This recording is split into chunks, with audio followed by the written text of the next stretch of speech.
Hello my dear student, कैसे हैं? उम्मीद करते हैं कि आप अच्छे होंगे और पठन पाठन में लगे हुए होंगे।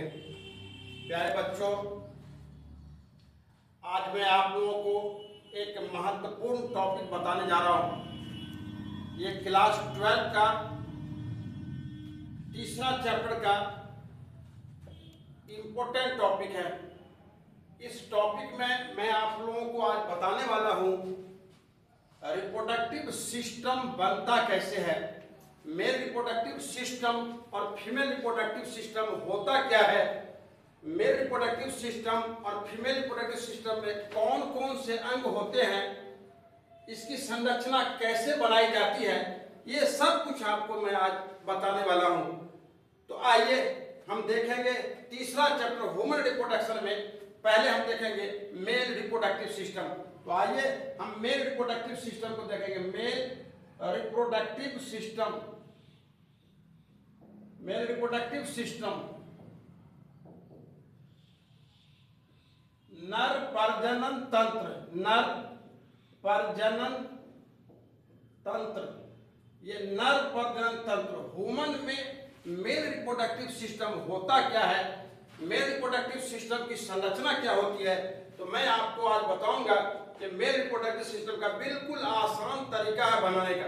बिल्कुल साधारण रूप से आप इस सिस्टम को बना सकते हैं और बोर्ड के एग्जामिनेशन में कभी कभी पूछा भी जाता है, कई बार पूछा भी जा चुका है कि मेल रिप्रोडक्टिव सिस्टम का नामांकित चित्र बनाएं, या फिर पूछा जाएगा फीमेल रिप्रोडक्टिव सिस्टम का नामांकित चित्र बनाएं। तो हम पहले देखेंगे मेल रिप्रोडक्टिव सिस्टम का नामांकित चित्र। तो आइए male reproductive system,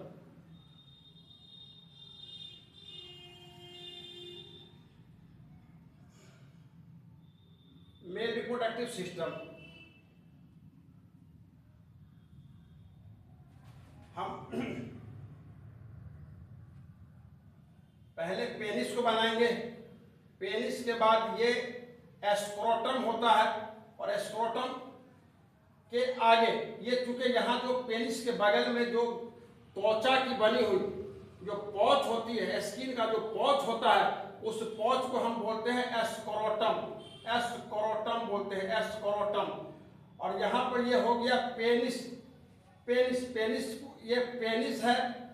penis, penis के भीतर जो पतली नली होती है उसको बोलते हैं यूरेथ्रा। पेनिस के अगले भाग को हम लोग गलांस पेनिस बोलते हैं, गलांस पेनिस बोलते हैं। और इसके ऊपर ये जो झिल्ली होती है त्वचा की, पेनिस के ऊपर जो स्किन की जो पाए जाते हैं लूज स्किन होता है, हम उस लूज स्किन को बोलते हैं फोर स्किन, फोर स्किन बोलते हैं, फोर स्किन बोलते हैं। अब देखिए ये जो पेनिस के बगल में, पेनिस के नीचे दोनों ओर एक गोलाकार संरचना होती है, गोलाकार संरचना। ये पेनिस के दोनों ओर होती है गोलाकार संरचना होती है। इस तरफ भी बनेगा टेस्टिस, टेस्टिस संख्या 2 होती है, हम फिगर में 1 बता रहे हैं। ये हो गया टेस्टिस, टेस्टिस। और टेस्टिस त्वचा के जिस थैली में होते हैं हम उसको बोलते हैं स्क्रोटम। और ये स्क्रोटम का काम होता है टेस्टिस के तापमान को शरीर के तापमान से 2 से 2.5 डिग्री सी कम बनाए रखने में सहायक होते हैं। और यहाँ से हम इसके भीतर में टेस्टिकुलर लोब है, टेस्टिकुलर लोब, बहुत सारा टेस्टिकुलर लोब है इसके अंदर। जो टेस्टिकुलर लोब है ये सब जो होता है इसके भीतर में टेस्टिकुलर लोब, टेस्टिस के भीतर क्या होगा, टेस्टिकुलर लोब होगा। और टेस्टिकुलर लोब में सैमनीफेरस ट्यूबुल होते हैं। टेस्टिकुलर लोब में पतली नली आकार की कुंडली संरचना होती है जिसको हम लोग सैमनीफेरस ट्यूबुल कहते हैं। और सैमनीफेरस ट्यूबुल से एक नली निकलती है, पतली नली निकलेगी, सैमनीफेरस ट्यूबुल से पतली नली निकलेगी, सैमनीफेरस ट्यूबुल से पतली नली निकलेगी। और ये पतली नली निकल करके तब ये ऊपर की ओर बढ़ेगी, पतली नली निकल करके ये ऊपर की ओर आएगी। तो सैमनीफेरस ट्यूबुल से जो निकलती है पतली नली निकलती है, हम उस पतली नली को हम बोलते हैं रेटे टेस्टिस बोलते हैं। क्या बोलेंगे, रेटे टेस्टिस। उसको क्या बोलेंगे, रेटे टेस्टिस, रेटे टेस्टिस बोलेंगे, रेटे टेस्टिस। इसके बाद होता है भाषा इफरेंशिया, भाषा इफरेंशिया, इफरेंशिया। और ये जो मोटी नली होती है, मोटी नली जो यहाँ पर आकर के मूत्र नली को पार करके इस तरफ से आकर के इसको फंदा बनाती है। और इस तरह से आकर के एक फंदा बनाएगी जो यूरिनरी ब्लैडर के दोनों तरफ से जाकर के, और ये एक संरचना बनेगी, इस तरह की संरचना, उंगली के जैसा संरचना बनेगी, उंगली के जैसा संरचना, ये उंगली के जैसा संरचना बनेगी। इसको हम लोग बोलेंगे सेमिनल वेसिकल, सेमिनल वेसिकल बोलेंगे, सेमिनल वेसिकल बोलेंगे, सेमिनल वेसिकल, ये सेमिनल वेसिकल।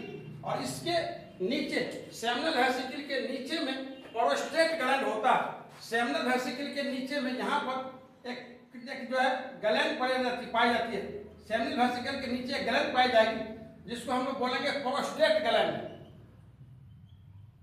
Prostate gland. और प्रोस्टेट ग्लैंड के बाद तब एक दो गोलाकार संरचना होता है, दो गोलाकार संरचना होता है, जिसे हम लोग बोलते हैं copper gland, copper gland. Copper gland का दूसरा नाम है bulbo urethral gland, bulbo urethral gland. Copper gland का दूसरा नाम होता है बल्बो यूरेथ्रल ग्लैंड। अब देखिए, ये सेमिनिफेरस ट्यूबुल से निकलेगा रेटे टेस्टिस, इसके बाद हो जाएगा भाषा फ्रेंसिया, इसके आगे की जो मोटी नली हो जाएगी, मोटी नली, वो मोटी, यहाँ मोटी नली, ये मोटी नली कहलाएगी इपीडायडाइमिस, इपीडायडाइमिस कहलाएगा, डायमिस कहलाएगा, इपीडायडाइमिस कहलाएगा, इपीडायडाइमिस कहलाएगा। ये जो मोटी नली होगी भाषा फ्रेंसिया का आगे, वो कहलाएगा इपीडायडाइमिस।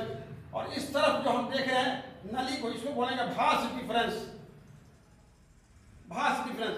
और ये हो गया गोलाकार रत्ना जो यूरिनरी ब्लैडर, यूरिनरी ब्लैडर हो जाएगा, ये यूरिनरी ब्लैडर है, ये यूरिनरी ब्लैडर है। तो अब देखिए, ये मेल के जो रिप्रोडक्टिव सिस्टम है, मेल के रिप्रोडक्टिव सिस्टम में टेस्टिस की संख्या 2 होती है। ये पेनिस के दोनों ओर व्यवस्थित होते हैं, और ये त्वचा की जो पौच होती है उस पौच में होते हैं, स्किन के पौच में होते हैं, हम उसी को बोलते हैं स्क्रोटम। और ये स्क्रोटम का काम होता है टेस्टिस के तापमान को शरीर के तापमान से 2 से 2.5 डिग्री सी कम बनाए रखने में सहायक होते हैं। और यही कम तापमान टेस्टिस में शुक्राणु के निर्माण के लिए आवश्यक होता है, अनिवार्य होता है। यदि टेस्टिस के तापमान में गड़बड़ी हो जाएगी, कमी या अधिकता हो जाएगी, तो ऐसी परिस्थिति में टेस्टिस के भीतर स्पर्म के निर्माण की क्रिया जो होगी वो प्रभावित हो जाएगी। तो मेरे बच्चों, अब देखो इसमें कि यहाँ पर ये चलाया घूम करके, यहाँ सेमिनल वेसिकल है, प्रोस्टेट ग्लैंड है, कॉपर ग्लैंड है। इस तीनों को हम लोग बोलते हैं male accessory duct gland, male accessory duct and gland, male accessory duct and gland, इस तीनों को बोलते हैं मेल एक्सेसरी डक्ट और ग्लैंड। अब आपको पेनिस, तो ये मस्कुलर स्ट्रक्चर होती है, लॉन्ग होती है, और इसके जो अगला भाग होता है वो पेनिस ग्लांस पेनिस कहलाता है। इसके भीतर की नली को यूरेथ्रा कहते हैं। इसके जो पेनिस के ऊपर जो त्वचा होता है हम उसको फोर स्किन कहते हैं। हम इसको लिख देंगे structure of male reproductive system, male reproductive system, male reproductive system. Clear है? ये कोई प्रॉब्लम नहीं इसमें। अब हम लोगों को देखते हैं फीमेल रिप्रोडक्टिव सिस्टम। बस कुछ मिनट में हम इसको बना लेंगे। अगर हम थोड़ा सा प्रैक्टिस करेंगे, 1 से 2 बार 3 बार, अगर हम लोग रफली ऐसे स्केच करेंगे तो ये अल्ट्रा स्ट्रक्चर बन जाएगा। और बोर्ड में अल्ट्रा स्ट्रक्चर पूछा जाता है, डेंटिंग पेंटिंग की जरूरत नहीं होती है मेरे बच्चों। इसमें हम लोग को अल्ट्रा फोटो बनाना, चित्र बनाना, नामांकित चित्र बना करके छोड़ देना इसका। ये बोर्ड के क्वेश्चन में पूछा जाता है, कई बार पूछा भी जा चुका है। अब आइए हम देखेंगे फीमेल रिप्रोडक्टिव सिस्टम। जब तक पढ़ाई में मन नहीं लगाएंगे, जब तक लिखे गए पढ़ाए गए जो टॉपिक को याद नहीं करेंगे, उसका रिवीजन नहीं करेंगे, तब तक अच्छी तैयारी नहीं होगी।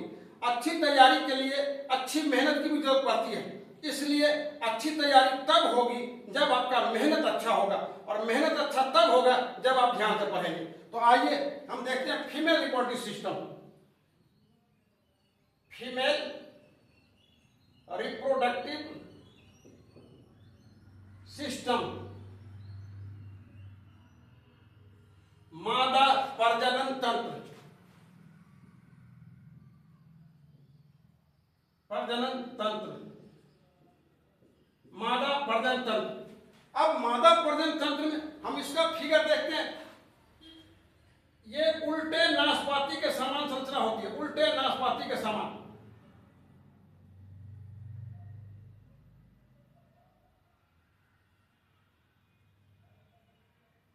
ये उल्टे नाशपाती के समान संरचना होगी।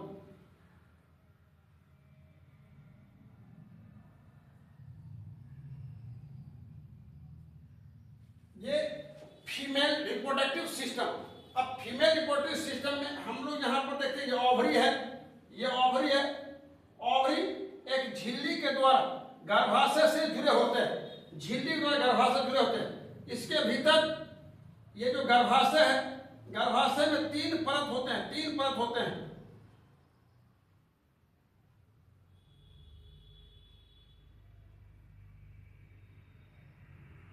ये 3 परत होते हैं। तो गर्भाशय में हम इसको जैसे ओवरी, ओवरी, ये ओविडक्ट, यूटेरस, यूटेरस को हम लोग ओम भी बोलते हैं, ओम, ओम भी बोलते हैं। और ये यूटेरस की 3 परत है। बाहर पर सबसे बाहरी परत, यूटेरस का जो सबसे बाहरी परत होगा उसको बोलेंगे हम लोग पेरीमेटरियम, पेरीमेटरियम। बीच वाले को बोलेंगे मायोमेट्रियम, मायोमेट्रियम। और भीतर वाले को बोलेंगे इंडोमेट्रियम।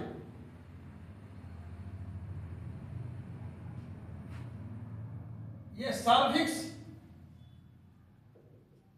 और ये वेजाइना, वेजाइना। ये आपका फीमेल रिप्रोडक्टिव सिस्टम एकदम साधारण रूप से आप बना सकते हैं। ये उल्टे नाशपाती के समान संरचना होती है। इसमें ओवरी की संख्या 2 होती है। ओवरी जिस संरचना के द्वारा, ओवरी जिस संरचना के द्वारा यूट्रस से जुड़ा रहेगा उसको हम बोलते हैं मेजोवेरियम मेम्ब्रेन, मेजोवेरियम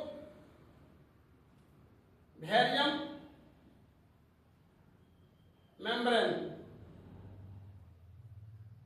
मेजोवेरियम मेम्ब्रेन। ओविडक्ट एक लंबी नली के समान संरचना होती है। ओविडक्ट 4 भाग में बटी होती है।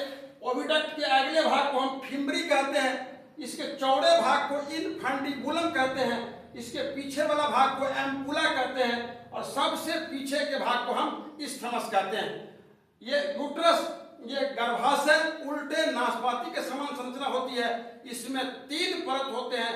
बाहरी परत को पेरीमेटरियम, बीच वाले को मायोमेट्रियम और भीतर वाले को इंडोमेट्रियम कहा जाता है। गर्भाशय और वेजाइना के बीच जो संरचना होती है हम उसको सर्विक्स कहते हैं। ये जो है ना गर्भाशय ग्रीवा कहते हैं, गर्भाशय ग्रीवा कहते हैं। और यहाँ पर ये योनि वेजाइना होता है, जो बाहर होते हैं ये मांसपेशी की बनी हुई चपटी संरचना होती है। मेरे बच्चों, आपको समझ में आ गया होगा कि फीमेल रिप्रोडक्टिव सिस्टम और मेल रिप्रोडक्टिव सिस्टम बनाना कितना आसान है। बिल्कुल आसान है। थोड़ा सा ध्यान दे करके स्केच करना है, 1 से 2 बार 3 बार प्रैक्टिस करना है। गारंटी है कि आपको नामांकित चित्र बनाना आ जाएगा। और इस चैप्टर से ये जो महत्वपूर्ण चैप्टर जो फिगर है, ये सारे फिगर बराबर आते रहते हैं। अब इसके अलावा भी हम लोग को कुछ इस चैप्टर में और भी फिगर का हम देखेंगे। मैं आज आप लोगों को सिर्फ इतनी ही बात बताना चाह रहा हूं कि मेल रिप्रोडक्टिव सिस्टम और फीमेल रिप्रोडक्टिव सिस्टम, इस दोनों को आप बनाने का प्रैक्टिस करेंगे अच्छी तरह से। इसलिए और ये फिगर पर बहुत सारा आपका समस्या का समाधान हो जाएगा। इसमें वर्णन करने का भी आ जाएगा, और इसको आप अगर स्केच करेंगे तो आपका ऑब्जेक्टिव भी सॉल्व हो जाएगा। इसलिए आपकी अच्छी तैयारी करने में ये दोनों फिगर, मेल रिप्रोडक्टिव सिस्टम और फीमेल रिप्रोडक्टिव सिस्टम, आपको सहायक होंगे। इसलिए आपको इसका प्रैक्टिस करना है। समझ में आ गई बात? अब देखिए, इसके बाद हम आप लोगों को दूसरा टॉपिक बताएंगे, लेकिन आज मैं इतना ही बता करके आप लोगों से विदा होना चाहता हूं। आप लोगों को इसके लिए थैंक्स कहना चाहता हूं। आप मेरे YouTube चैनल से बराबर जुड़े रहें, लगातार जुड़े रहें। आपको निश्चित रूप से अच्छी जानकारी मिलेगी और सब्जेक्ट की पूरी जानकारी मिलेगी NCERT बुक से। एनसीईआरटी बुक से आपको पूरा का पूरा कंटेंट हमेशा लगातार मिलता रहेगा। आप मेरे साथ यूट्यूब चैनल पर जुड़े रहें। अगर कहीं से प्रॉब्लम बनता है आपको तो आप कमेंट करें और अच्छा लगता है आपको शेयर करें, ठीक है।